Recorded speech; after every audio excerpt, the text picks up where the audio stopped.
কি অবস্থা ভাই লোকেরা, আপনাদের মাঝে চলে আসলাম নতুন আরেকটা ব্লগ নিয়ে।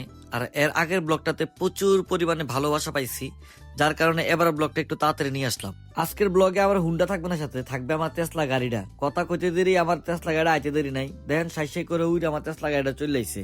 আর আজকের ব্লগটাতে থাকতেছে আমার সাথে আমি নিজেই। যদি তোর ডাক শুনে কেউ না আসে রে, তবে একলা চলো রে, একলা চলো রে। সত্যি বলতে আমি কেউ ডাকছি না, তো একলে তো যাইতে হবে, এটা স্বাভাবিক।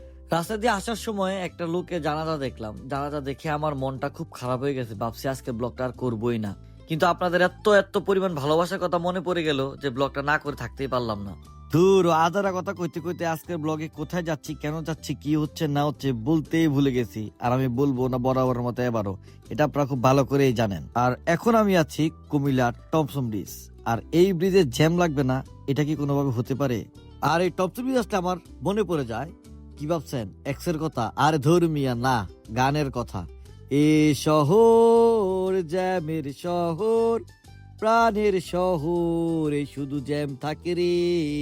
কোন রকমের জ্যামটা ঠেলে মেলা হারিয়ে আইলাম, চলে এলাম আমরা এখন হোটেল সালাউদ্দিনের সামনে। আর আমার মাথায় একটা কোশ্চেন ঘুরে, এই যে হোটেল সালাউদ্দিন, এই জায়গার মূলত নামটা কি? সবাই তো হোটেল সালাউদ্দিন নামেই চিনেন। কার যদি এই জায়গার নামটা জানা থাকে অবশ্যই অবশ্যই কমেন্ট করে জানাবেন। তো ভাই লোকেরা, অপেক্ষার পর শেষ। আমরা এখন আছি কুমিল্লা কান্দিরপাড় পূবালী চত্বর, আর আমরা যাচ্ছি কুমিল্লা টাউন হলে বিজয় মেলাতে। আর কুমিল্লা টাউন হলে মেলা হবো, আপনারা ভাইয়ে ব্লগ করতো না, এটা কি কোনোভাবে হইতে পারেনি। আর এই জায়গার লোকেশনটা কেউ দিলাম না, কারণ কুমিল্লাতে থাকে, টাউন হল চিনে না, পূবালী চত্বর চিনে না, এরকম মানুষ কমই আছে। বরাবরের মতোই এবার মেলাতে এসে দেখি প্রচুর প্রচুর প্রচুর পরিমাণে মানুষ, এত এত পরিমাণে মানুষ যেন মানুষের ঢল লেগে গেছে।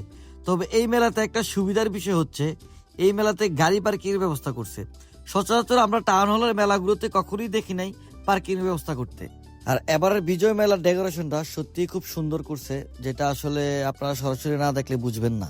আর এবারের বিজয় মেলাতে মজার অথবা অদ্ভুত বলতে পারেন একটা বিষয় খেয়াল করলাম, যেটা হচ্ছে এবারের বিজয় মেলাতে কোনো দোকানের নাম দেওয়া নাই। সবগুলো দোকানের নামই ছিল বিজয় মেলা, বিজয় মেলা আর বিজয় মেলা, ছিল না নির্দিষ্ট কোনো নাম।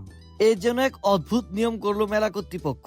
সত্যি খুব ভালো লাগলো নিয়মটা দেখে। তবে এই মেলা ঘোরার জন্যই বেস্ট, কেনাকাটির জন্য না।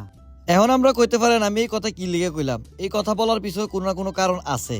সচরাচর আমরা মেলাতে গিয়ে কম দামি অথবা অফারের জিনিসগুলো কেনার চেষ্টা করি, কিন্তু এই মেলাতে ম্যাক্সিমাম প্রোডাক্টের প্রাইসই অনেক বেশি। হ্যাঁ, কিছু কিছু প্রোডাক্ট আছে খুব কম মূল্যে পাওয়া যায়, তবে ওগুলোর মানটা কেমন হবে সেটা ঠিক করে বলতে পারবো না।